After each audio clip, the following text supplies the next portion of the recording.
In his book, The Gay Science, Nietzsche famously writes in a section called The Madman, "Have you not heard of that madman who lit a lantern in the bright morning hours, ran to the marketplace and cried incessantly, 'I seek God, I seek God.' As many of those who did not believe in God were standing around just then, he provoked much laughter. 'Has he got lost?' asked one. 'Did he lose his way like a child?' asked another. 'Or is he hiding? Is he afraid of us? Has he gone on a voyage, perhaps emigrated?' Thus they yelled and laughed. The madman jumped into their midst and pierced them with his eyes. 'Whither is God?' he cried. 'I will tell you.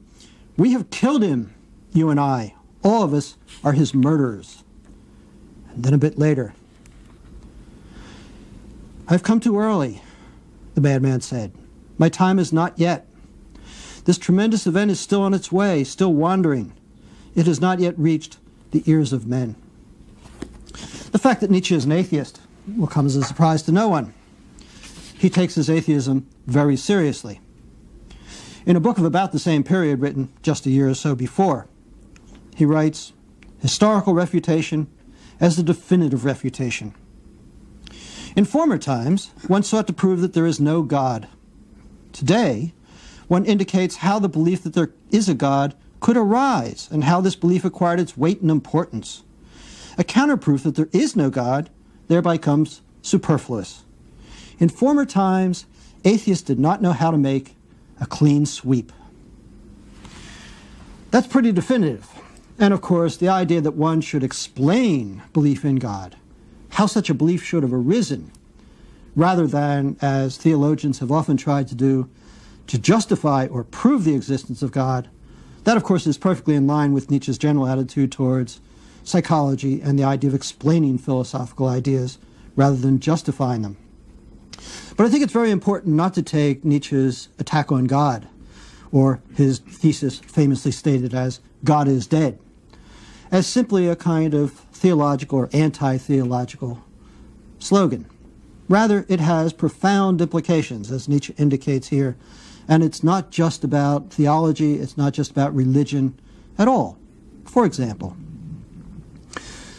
for a long time, arguably since the Old Testament, morality has been thought to rest on a foundation, with God as that foundation. It's, as Ivan Karamazov says, if there is no God, everything is permitted.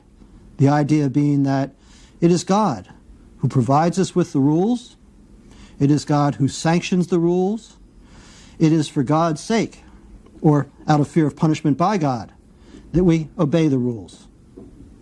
The idea is that without God, there would be no morality and no reason for being moral. Even someone like Immanuel Kant, who argues, as I suggested in another lecture, that morality should be considered as a matter of reason, ultimately wants to say that morality and religion are intimately tied together. As he puts it, belief in God is a postulate, a kind of corollary, a necessary entailment of belief in morality. So, if we abandon our belief in God, if we no longer believe what we once believed, what we still say we believe, and believe it in our hearts, not just in terms of some routine slogans. Somebody asks you, do you believe in God? You say, yes. That's not the point. But you look around and see, do people really believe in this? And the answer, Nietzsche says, is no. But if that's true, then we should expect that they're quickly going to lose their faith in morality as well, and he predicts a fairly horrendous 20th century in which the belief in God and the belief in morality have disintegrated. But it goes deeper than that. There's a sense in which belief in God lies at the very heart of our thinking. I've sometimes thought how much of philosophy in the last 2,000 years really is the product of theology, thinking about God as, in some sense, the foundation, the unity of all things, the creator, and we're all creations. And Nietzsche sees that this belief, this idea of there being a unity, a substance, an underlying foundation, while it's present in earlier Greek philosophy, nevertheless is fundamental and absolutely pervasive in Christian thinking, and not just in Christian thinking. Because what we find is that, for example, our grammar reflects a kind of syntax: subject, object, something is the base, something else is the property, which Nietzsche says is very much at the basis of religion, and at the basis of metaphysics, and at the basis of a good many of our beliefs. One could talk about other religions here too, of course. In ancient Hinduism, the notion of Brahman, the one unity, the real substance of which everything else is just a manifestation, comes to mind. But the general idea is that belief in God is not just about religion. It's not just about theology. Belief in God really structures the way we think about the world. And as we'll see in a later lecture, such notions as the notion of truth, quite the contrary of being ultimately a scientific notion, ultimately has to be traced back to such theological origins. Nietzsche says in one of his most telling comments that we shall not be rid of God until we get rid of grammar. The idea is that God is so basic to our thinking that there's a sense in which God-like thinking, whether or not you're a theist or an atheist, is going to permeate everything that you think. And much of what Nietzsche wants to do is to somehow change that perspective. Finally, one can point out that for Nietzsche, God organizes society. This is obviously true in the Catholic Church, and for many, many centuries, of course, there was no real distinction between secular power and religious authority. But even though with the Reformation, with the Enlightenment, with modern political thinking, we've gotten away from that particular wedding, there is still a sense in which we think about society, we think about politics in the same kind of hierarchical terms, with someone of absolute authority at the top that was so obvious and straightforward in the Catholic Church. And what Nietzsche wants to say as well is that if there's a new politics, and as I said, Nietzsche is not particularly a political thinker, but if there's a new politics, it too has to get rid of the image of the political body on the model of Christianity. Besides God being the basis for the organization of society, I think it's fair to say that God is the basis for a lot of the organization of Nietzsche's thought. Although Nietzsche is probably not so well known as a religious thinker as a kind of quasi-political one or a cultural rabble-rouser, nevertheless, I think it's quite reasonable to say that he is a religious thinker. He's concerned, and this is evident in the passage Bob read, with the fact that the society he lives in has become largely a secular society. It hasn't come to grips with that. In fact, many of the people who are contributing the most to its secular way of looking at the world aren't really aware of what they've left out of the story, any kind of mythic basis for reality. And in his talk about Christianity, I think Nietzsche is very often, very consciously attempting to suggest the need for a new myth. When he says that God is dead, he's not simply saying that people no longer believe in God, something that many people already know, despite what the madman says. Instead, he's pointing out that there's a complete absence of a foundational myth. And one of the many strategic ways in which Nietzsche pursues this line of thought is to suggest that, after all, we do need a new myth. And he draws attention to this by utilizing some of the phraseology that's well known from his own tradition. He quotes or paraphrases scripture in many a passage. For example, in the madman discussion, the madman at one point says, they have done it themselves, and yet they know not what they do. Anyone familiar with the New Testament will probably recognize that as not much of a change even in wording from what Christ says on the cross. Father, forgive them. They know not what they do. What I'm going to draw attention to for a minute is the way in which Nietzsche also utilizes a lot of phrases from a more recent religious thinker, Martin Luther, the central figure in his own immediate background. because I think a lot of those images are images that are very much misunderstood in Nietzsche, and most people reading them don't recognize that there's a kind of religious base, and that Nietzsche's using these to call attention to the need to develop a new kind of basis for answering spiritual questions. If not the Christian God, then at least something that serves much the same purpose. One of the most well-known phrases in Nietzsche is his idea of philosophizing with a hammer. And certainly this connotes a lot of violence. What I think escapes notice oftentimes is the fact that this was a particular line from actually the Old Testament or the Hebrew Bible that Luther had particular fondness for and discussed at great length. The line in question is from Jeremiah, "My word is a hammer which breaks the rock in pieces." And one of Luther's comments about it is, "God wounds in order to heal." Now, why do I think that this is importantly in the background of what Nietzsche has to say? One of his ways of parsing the whole notion of a hammer is to talk about how the hammer actually is used to, as he puts it, sound out idols, to see when idols have become hollow. And that's precisely what he wants to do with the Christian God. In this, he's following a tradition that also, besides the ones that Bob referred to in the last lecture, follows the thought of Ludwig Feuerbach. Feuerbach was famous for suggesting that humanity was not the creation of God. By contrast, humanity created God. And one of the unfortunate side effects of this was that the more humanity developed its religious thought about God, the more of its own positive powers, its positive virtues, it relegated to God, thereby diminishing humanity's sense of self and awareness of its own powers. So rather than say that one did something out of one's own virtue, the tendency was to attribute this to God. God provided grace.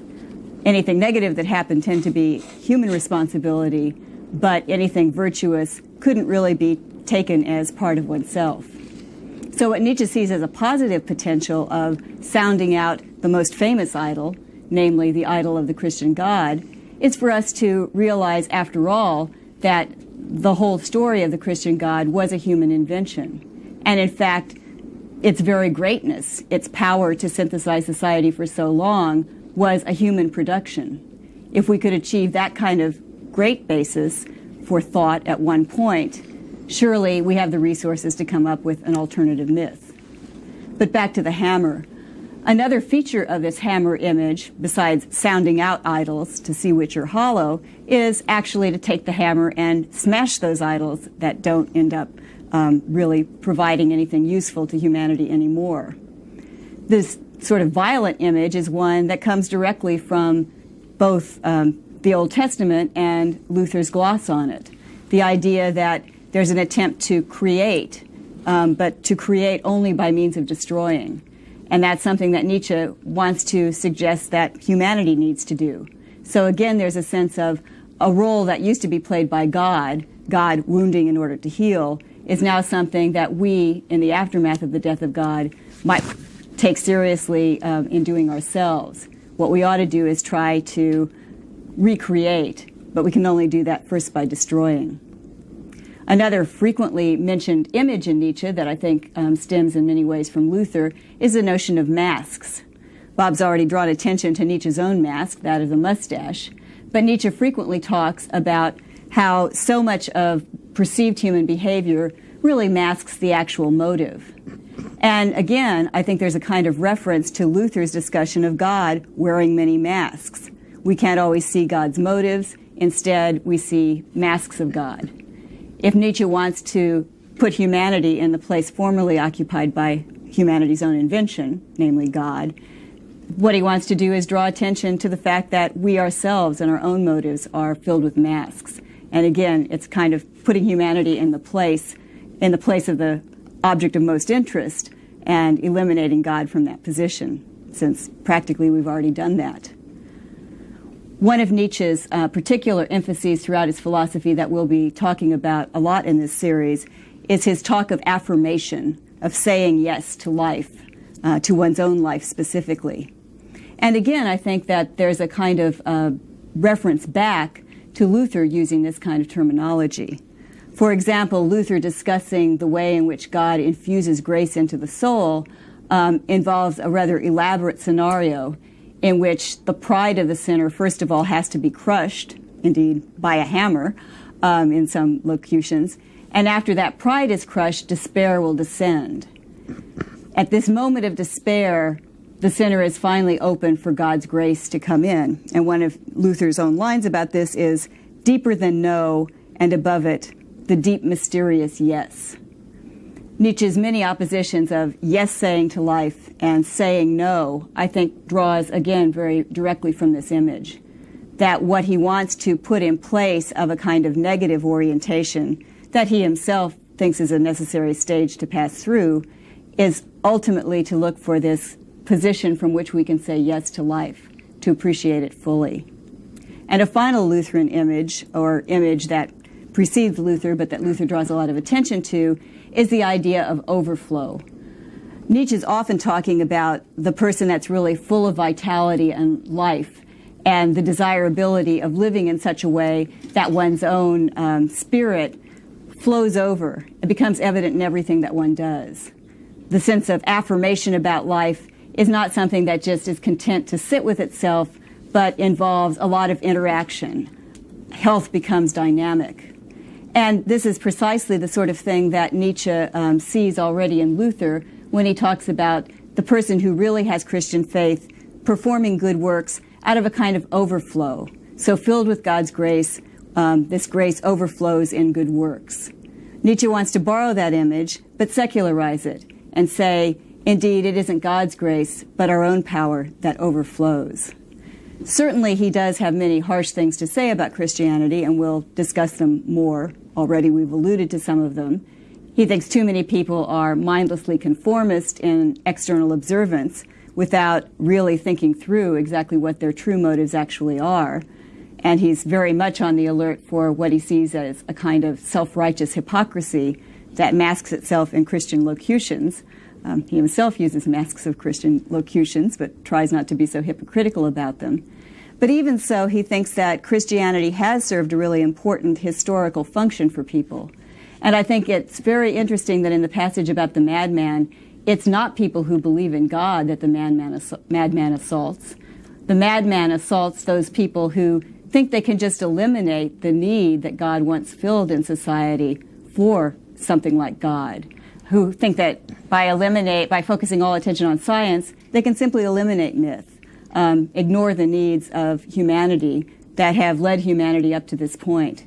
Nietzsche thinks that's very ungrateful, but the way in which we should show our greatest gratitude to this kind of thought of humanity is to think beyond it. There's a sense, of course, in which Nietzsche rejects Christianity wholesale, and two concepts in particular that Nietzsche says he just wants to get rid of. And those are the concepts of guilt and sin. Now, guilt, of course, has taken quite a beating since Nietzsche. Freud got a hold of it and declared it, if not always, certainly often, a neurotic symptom. That guilt is something pathological. But for Nietzsche, it's even worse. Guilt is metaphysical. So is sin. So, by the way, is the concept of evil, which ties them together. Which is to say, it's not just a function of human projection, and it's not just a function of human valuation, but as it's perceived, guilt and sin are both something else. They're essential features of the world. Guilt in particular is metaphysical in the fact that it is a property, or an acquired property, of the soul. One of my Catholic friends, as a young girl, was told in school that she had to paint a picture of her soul.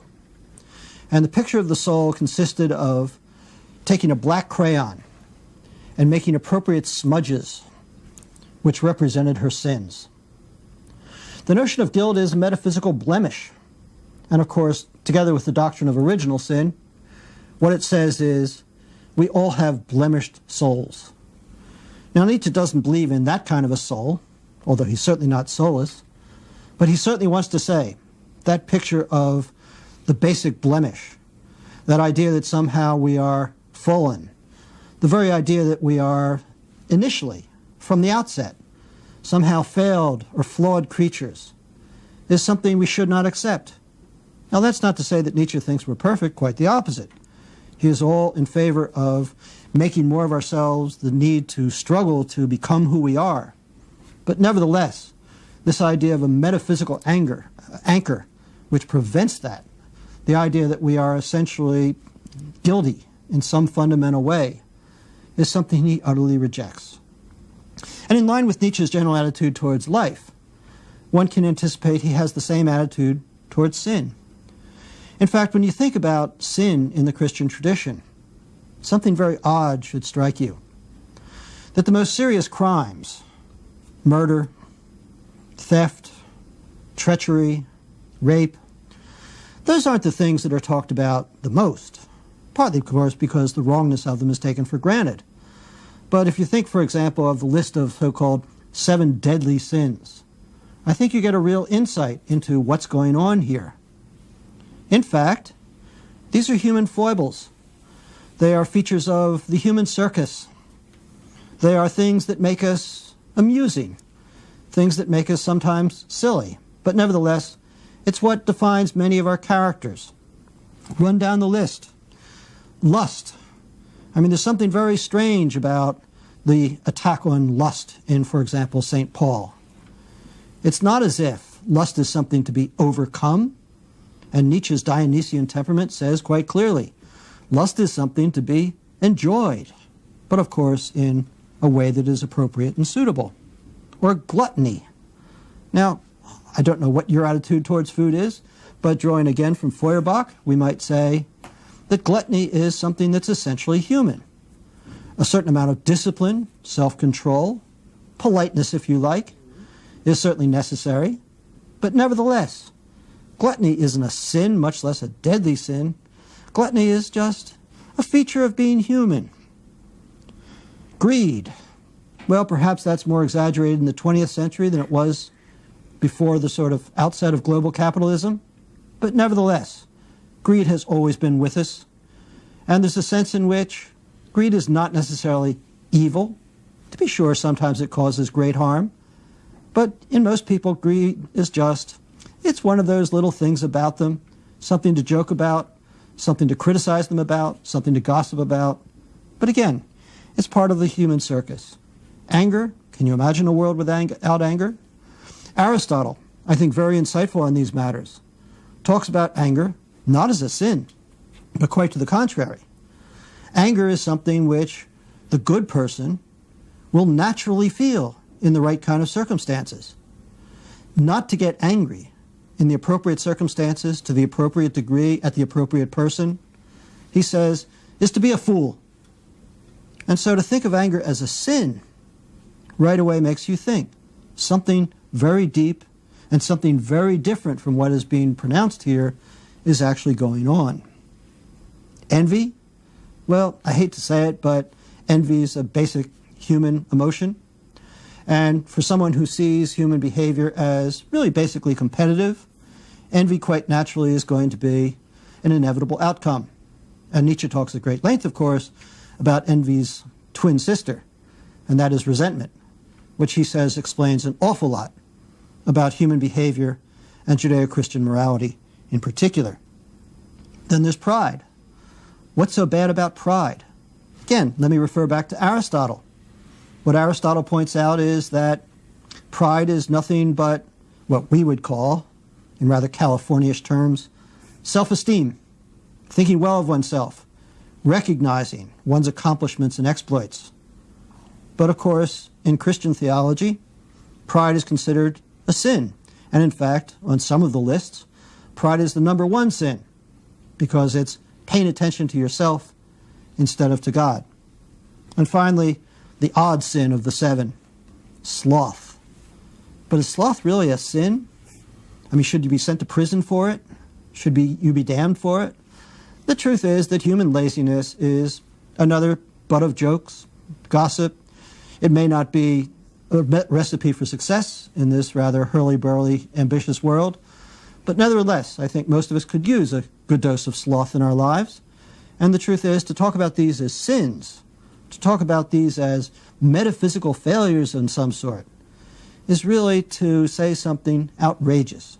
And what Nietzsche wants to do in his war on guilt and sin is to say, in effect, look, guilt as it's conceived, not as a matter of responsibility, and not as simply a matter of shame, which is a different matter too, but guilt as it's conceived, as a kind of embarrassment before God, as something that's essentially flawed about you, is something that must be overcome and rejected.